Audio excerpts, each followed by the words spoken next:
Tonight, WRAL investigates busloads of college students, U-Hauls full of alcohol, and a field turned into a prime party spot, causing all sorts of problems for neighbors. This is happening in Durham County, and the people living there are outraged by it and desperate for help.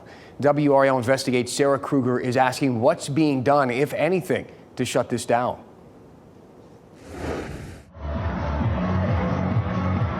From day into night, this is not your normal noise. This field takes on the vibe of a music festival rave.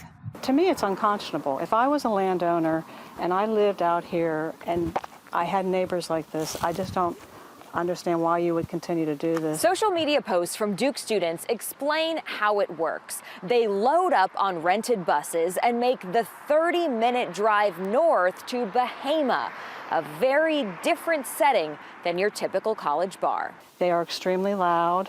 It's underage drinking. So they bring in the students by the bus load and the alcohol. In a U-Haul. Yep.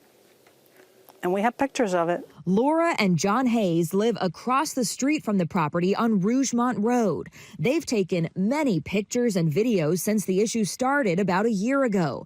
They say students wander around to neighboring properties and down dark rural roads. We're concerned about their safety and their welfare. Just a few hundred feet from the party, a sanctuary for abused and neglected animals. So this is our front yard. Run by Kim Cream. We're seeing our worst nightmare come true. The noise so stressful to the animals, Cream says she sometimes has to sedate them during parties. These are 500 strangers coming into our neighborhood, and they're walking through his property onto mine, into our yard, and they're in our animal enclosures. They've called the sheriff's office asking them to enforce the county noise ordinance, which prohibits any unreasonably loud and disturbing noise, but say they're disappointed with the response. I told the sheriff's office about claims they don't enforce the ordinance and asked for their response. A spokesperson says deputies talked to the host, who did lower the volume.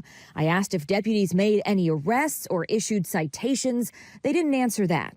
I wrote to the Durham City County Planning Department asking about their involvement and learned they issued a notice of violation to the owners for having an event on a residentially zoned property without a permit. Is there one entity or person you hold ultimately responsible for everything?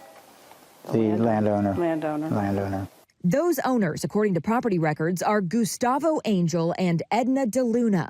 I spoke with DeLuna on the phone. She told me they didn't know that they needed a permit, and now that they do, she says, for right now, we don't plan on hosting any parties while they explore the possibility of getting a permit. She wouldn't say how much they charge the students and dismissed concerns about student safety, claiming there's always security present.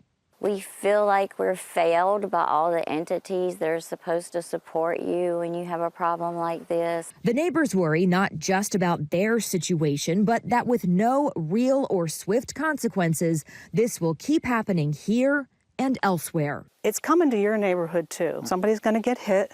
Somebody's going to get killed. Does it really take an injury or something horrible happening for our officials to wake up and stop this? Sarah Kruger, WRAL News, Durham County.